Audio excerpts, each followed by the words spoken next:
Hey guys, this is my second time recording this. I'm doing an edit with me video. I'm transforming these 16 images into a GIF.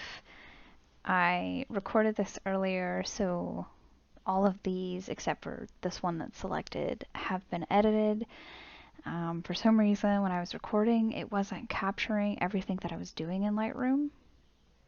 It was recording it. That's just the screen, but it was just like you're just staring at a picture. It was not showing any of the settings, it was not showing the mouse, nothing. So we are doing it again. So normally when I edit, I always use my Atticus collection, the Sunset collection, and I usually am using my Scout. And it does not look like that. I do a lot of tweaking. Not the bad type of tweaking, like the good type of tweaking, little tweaks, and I get my image to where I want it to be, and then I pull it over into Photoshop and I finish it up. But today we are going to be trying something different because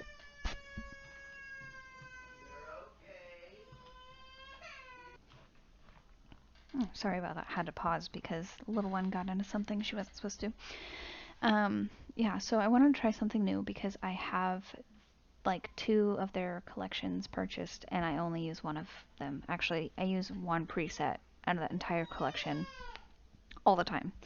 And I don't use the Atlas collection, which everybody loves the Atlas collection. I just don't really use anything. When I did use stuff out of it, I used Rich and Brown, and that was it. And that was when I was also first starting off. I didn't really know what I was doing, but now I do know what I'm doing. So I think we're going to use Atlas 2 for this because it's more, I like the greens, but I like the yellows, the golden feel to it. So we're going to come over here to my quick settings. These are just presets that I've saved for little tiny things at a time. If you guys want me to do a tutorial on how I do that, it's really simple, but these are just things that I always change and tweak in all of my presets. So they're just things that I've set for my presets.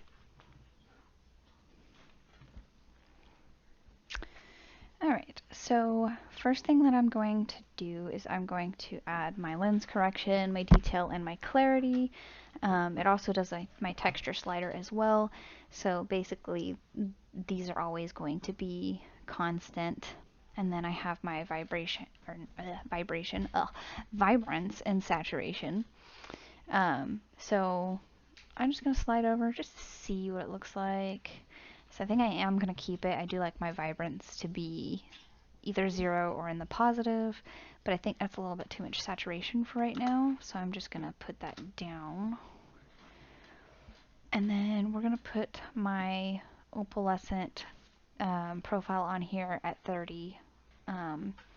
This is by the Archipelago Quest. This was this month's, which is April. That was what they released this month.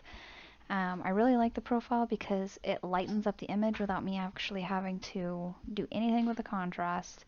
So it just kind of does everything for me. So I'm going to come over here into my oranges. And I don't like that in the negative.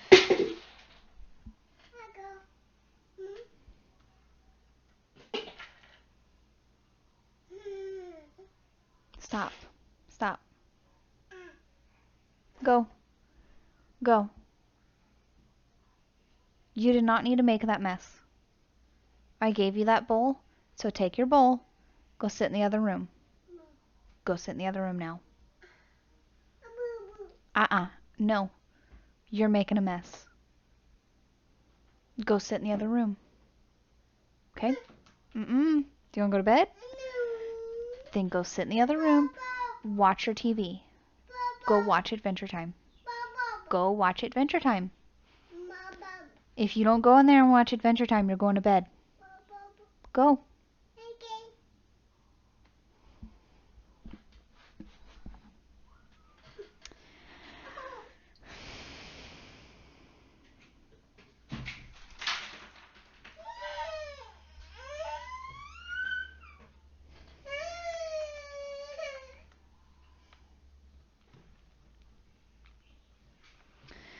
Okay, so I went ahead and I pulled the luminance up on my oranges because in some images it works having it that low, some of them not so much.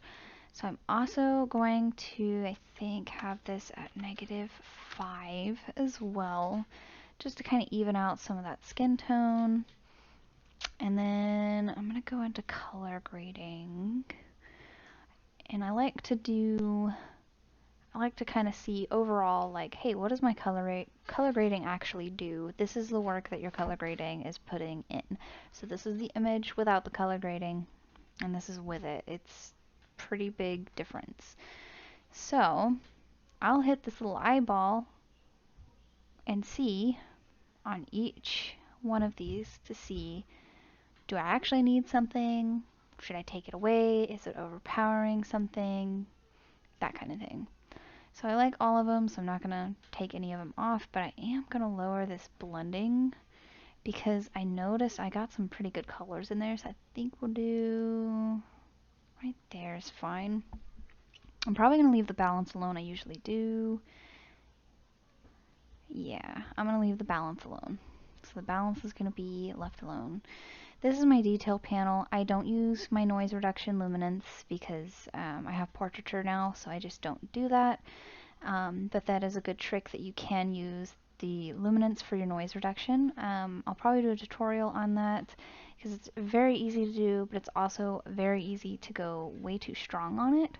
So that's why I just don't take any of it on my images in here anymore, because Photoshop will literally, well, portraiture will do all the hard work for me, so I don't do it anymore. We don't have any chromatic aberration in here, but I always have it clicked.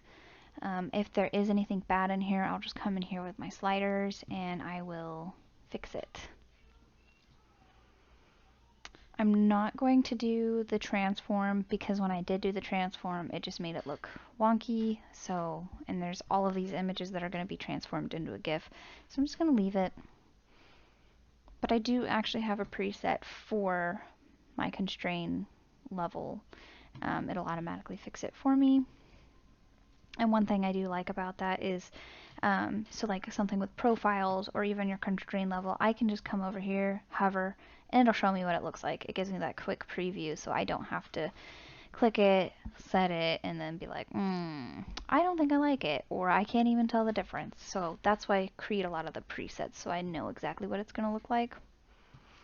So I am going to add some grain to this. I got my grain from my Archipelago Quest presets. I'm gonna put that down just a little bit because I don't like it overpowering too much because then it just distracts me. And then I'm gonna bring that up a little bit. I think I'm gonna bring this up. Yeah.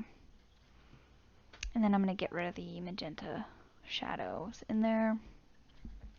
And so this little guy, I like this guy because you can do so much with this calibration, and like, I don't even know what I would do without it. I don't even edit. I used to edit all my photos in my phone. I would upload them to my computer and then I would edit on my phone because it was faster. But since the calibration panel has been like made known to me, I don't do that because I can't do the calibration panel on my phone. So big game changer there, calibration. So I'm gonna go ahead. I'm just gonna pull all of these over into Photoshop really quick.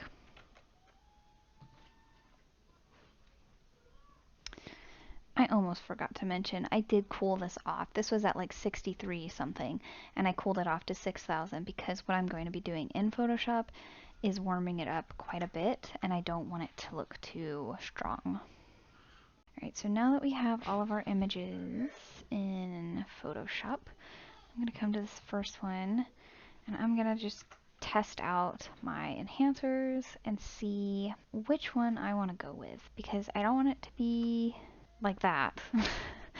That works for some images, but for this one, it's not going to work. So I'm leaning more towards 2. I usually do, but big surprise there. So I think I'm going to do, actually, I'm going to do 1 because I think I think 2 might be a little too much because I did add that green in there. If I didn't have the green, I think we would do 2. I think it would look a lot better with that. But like I said, we're trying something new, so we're just gonna do it all the way. So I'm gonna go ahead, I'm gonna hit open again, and all this is a history panel. You can just have it.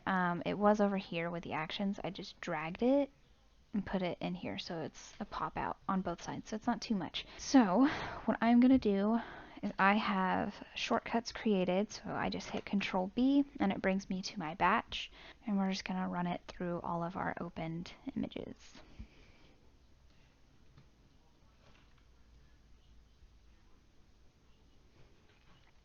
So next thing I'm gonna do, I'm gonna click on the flatten, Control B, and there it is again. Flatten all the images. Okay, so the next thing I'm gonna try to put my portraiture on. I mean, it's one that I made with a mask. So, actually, hold on. We're just gonna see what it looks like. I'm just gonna go right ahead and keep them the way that they are. So, what I do is I come in here, once all of my stuff is done, I'm gonna come in here to scripts, and I'm going to load files into a stack. So I'm gonna go ahead and save all these. Okay, I am back after a painstakingly long time for saving my images. It wasn't that long, guys. It was probably like, I don't know, 3 minutes or something. So we're gonna load files into a stack. And I'm gonna say add open files. I don't really click any of these because I did try to automatically align source images one time and it was really messy. So I don't know what I did wrong, but I'm not gonna try it again because this way works for me every time. Okay, so once all your images are loaded into the stack, you're gonna come over here, click your create frame animation. If you do not have this, here it is. So you go to window and then you go to timeline and it should show up there. So we'll go ahead, we'll say create frame animation, and then we're gonna go to this little button here and we're gonna say make frames from layers. So usually when you do this, I'm gonna show you guys really quick. So I'm gonna select all of them. So I just held down shift and I clicked the end to select the first and everything in between from that. I'm gonna go ahead and put it on 0.2 seconds real quick and I'm gonna show you guys. I'm gonna hit play. It's backwards. Not a big deal though, okay? So what you're gonna do is you're gonna select all your images again. You're gonna come here to this thing and you're gonna say reverse frames. Boom. So then it'll play and it'll play in the right way. Now let's say you think, oh well, it's too short. I don't like we need more images in here. Or you want to repeat the images. That's completely fine. So you'll select and then you'll hit this little button right here. Boop. There you go. So you can either have it play as a loop, or what I like to do, because I'm super fancy, I'll come in here because your new frames are still selected and I'm going to reverse those frames. Alright, and then watch what happens.